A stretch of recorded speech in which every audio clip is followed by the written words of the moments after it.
We were at the cafe we always went to on Sundays. Same corner table, same two mugs, hers with oat milk, mine black. She was talking about wedding venues, running through numbers, her fingers tracing circles on the paper menu like she was already signing a contract. I nodded when I had to, looked out the window when I didn't. She noticed, but didn't ask. She rarely asked. Before we go further, if you're into stories where betrayal isn't shouted about, but dismantled piece by piece, hit that subscribe button. I post more true to life narratives like this, quiet, calculated, and unforgettable. You'll want to be here for the next one. The air between us wasn't tense. It wasn't anything.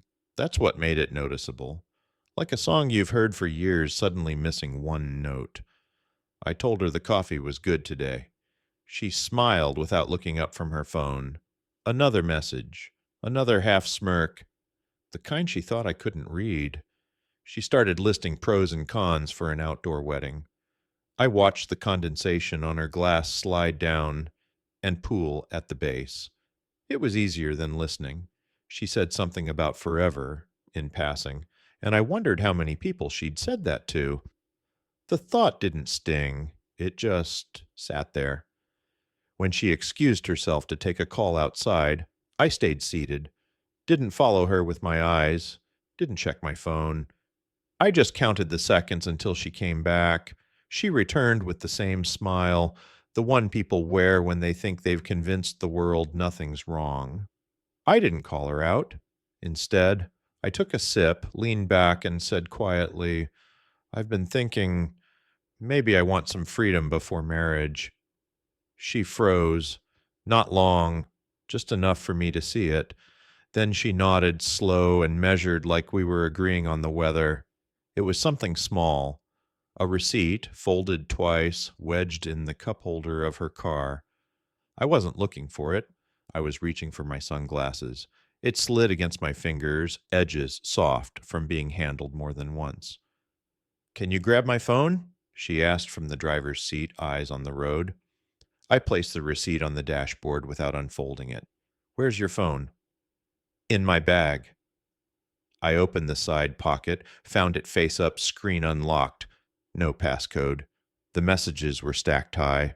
Some from her mother, one from a name I didn't recognize. Who's Mark? I asked casually, scrolling just enough to read the preview. She glanced over. Oh, he's from work. Needed a file I had on my laptop. She said it the way someone says their coffee order. Quick, practiced, harmless. I nodded, slipped the phone back into her bag. Didn't ask again. At the next red light, I picked up the receipt.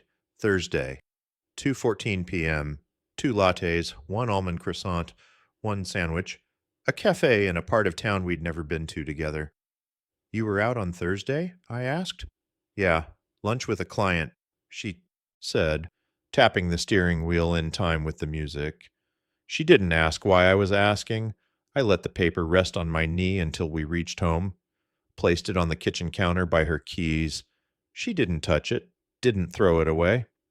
That night, she fell asleep on the couch. I stayed in the kitchen, lights low, watching the receipt curl in the heat from the radiator. It wasn't the coffee or the croissant that mattered. It was that she didn't even try to hide it.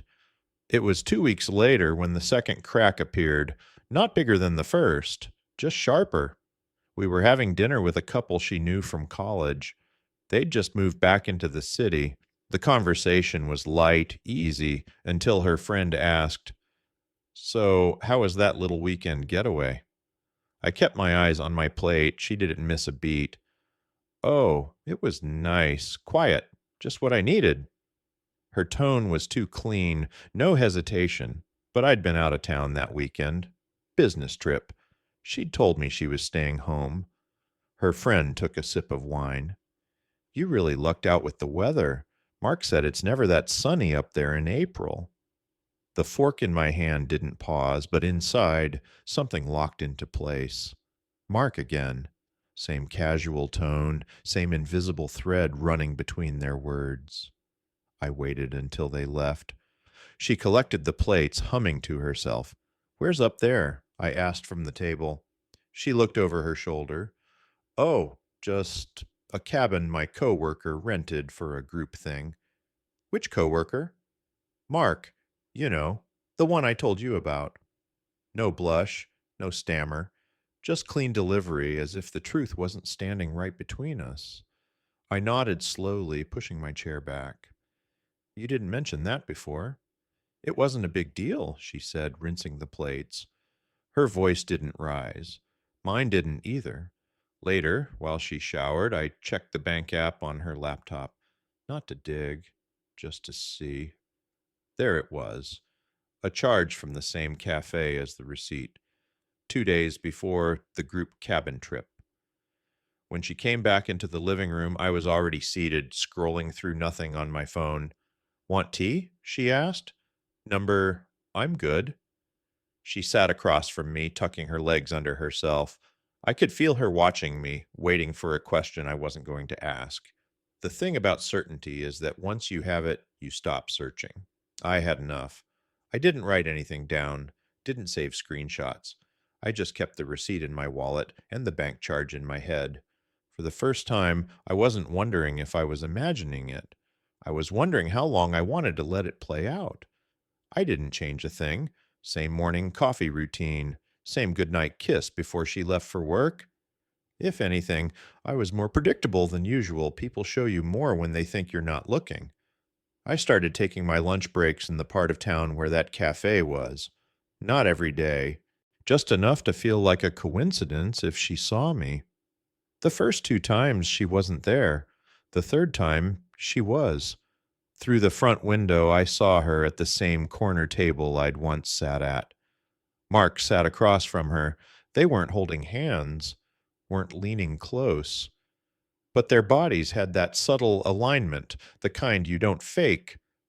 I didn't walk in, just stood across the street, half hidden behind a bus stop sign, and watched her laugh at something he said. It wasn't the kind of laugh she used with me. It was lighter, sharper, like it belonged to a different version of her. That night, I asked how her day was. She said, busy. You know how it is. I nodded, kept my eyes on the TV. A week later, I checked her public work calendar. It was open to anyone in her office. 2 off-site client meetings matched the days I'd seen her at the cafe. I started keeping track, not in a notebook, but in my head. Date, time, location. Patterns form quickly when you let them. One afternoon, I stopped by her office unannounced, holding a coffee for her. The receptionist told me she'd left early for an off-site. I thanked her, left the coffee on the counter, and walked out without saying my name. She came home that night with the same tired smile, asked how my day was. I told her, quiet. Silence works like water on stone. It doesn't seem like much until you notice the shape has changed.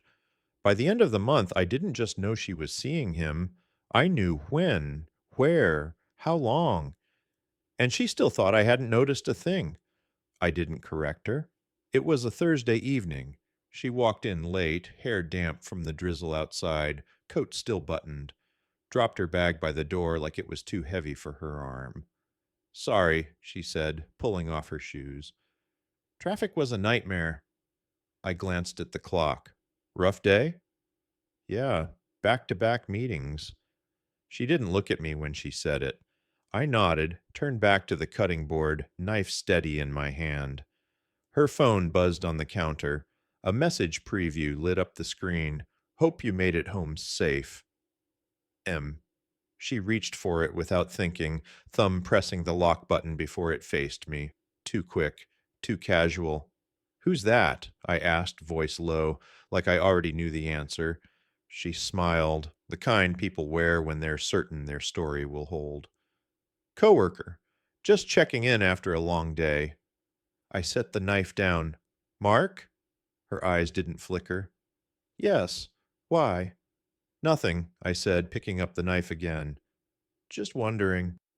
She busied herself with unpacking groceries, humming under her breath. I finished chopping the vegetables, slid them into the pan, let the sizzle fill the silence. Dinner was the same as every other night. Small talk, a few laughs, the illusion of normal. But halfway through, she mentioned needing to work late tomorrow. I didn't ask where, didn't ask with who. Later, she sat on the couch scrolling her phone while I read at the table. I wasn't following the words on the page. I was thinking about how many times I'd given her the chance to tell the truth, and how many times she'd chosen not to. It wasn't anger that settled in, it was clarity. And clarity feels like the end of a road, not sudden, but inevitable. When she went to bed, I stayed in the kitchen, leaning against the counter, watching the lights of the city blink through the rain-speckled window. That was the last time I asked. The next morning, I left for work earlier than usual. She was still asleep, hair across her face, phone on the nightstand. I didn't touch it. I didn't need to. At the office, I called my bank, updated my account passwords, opened a separate savings account in my name only, no joint access. That evening, while she showered, I used her laptop, the one she always left in the living room, not to snoop, just to forward the messages between her and Mark from the last month to my private email. No commentary, no notes, just evidence. Over the next week, I contacted a lawyer I knew through a friend, asked general questions about engagement agreements, joint purchases, lease clauses, kept it casual, just curious, but walked away with everything I needed to make her exit clean and fast. She didn't notice the difference in me, or maybe she mistook it for stress.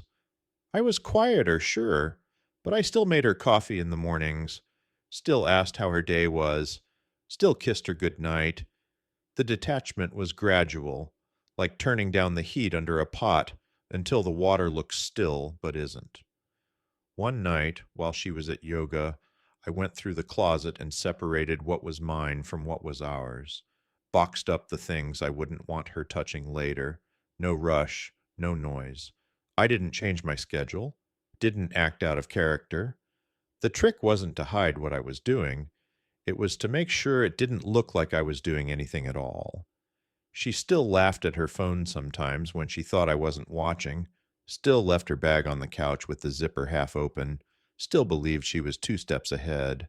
That was fine, because every step she took forward was one I'd already cleared behind me. By the end of the month, my accounts were sealed, my exit mapped, and every message I'd ever need archived. All that was left was to wait for the right moment. Pressure under ice doesn't make a sound until it breaks. It happened on a Tuesday. She thought I was at work. In reality, I'd taken the day off. I waited until she left for her client lunch, then began moving. The boxes I'd packed weeks earlier went into the back of my car in under 20 minutes. Clothes, documents, laptop. Nothing extra, nothing sentimental. I placed an envelope on the kitchen counter. Inside, printed copies of her messages with Mark, the receipt from the cafe, the bank statement. No note, no explanation, just the facts, lined up in black and white. Before leaving, I logged into our shared streaming account, changed the profile names to Mark and her, removed mine entirely. I drove to the leasing office, handed in my keys, and signed the transfer papers. Her name alone would now be on the lease, along with the full rent. The last stop was the bank. I closed the joint account, transferring the remainder to my private one. The teller didn't know she was watching the end of a relationship. She just smiled politely, handed me the receipt, and wished me a good day. By the time she came home, the apartment would be stripped of everything that was mine. The silence inside would be the first thing she noticed. The envelope would be the second. I didn't wait for her call. I'd already changed my number. That night, I checked into a hotel 3 cities away, ordered room service, watched the lights outside my window flicker like nothing had shifted in the world. I didn't need to see her reaction. I didn't need to hear the excuses or the anger or the silence that would follow. The best part about justice is that it doesn't need an audience. 3 weeks passed before I heard from a mutual friend. They said she'd moved out of the apartment, didn't say where, didn't ask about me. I didn't check her social media, didn't ask for updates. Her life was no longer my concern, and mine no longer hers. I found a small place near the water, one bedroom, bare walls, the kind of quiet that doesn't feel empty. Most nights I walked along the pier after dinner, listening to the tide slap against the wood. I thought about her less than I expected, not because it didn't matter, but because the matter had already been settled. When a door's closed, you stop feeling the draft. There were moments, though, a certain laugh from a stranger at the cafe, a flicker of a phone screen in low light, small things that felt like echoes from a place I'd already left. But I didn't linger in them. Some things aren't worth revisiting, even in memory. One evening, I went back to the apartment building for the last time, not for her, but to drop off the spare mailbox key I'd forgotten to return. The hallway smelled the same. The paint on the door was still chipped where we'd once moved the couch in too fast. I slid the key into the manager's hand, nodded once, and turned toward the exit. I didn't look back. I just heard the door close behind me. If this story left you with chills, imagine how many secrets sit quietly behind closed doors. Subscribe for more true to life tales of betrayal, quiet revenge, and the kind of endings that don't need shouting to hit hard. Your next favorite story is already on its way.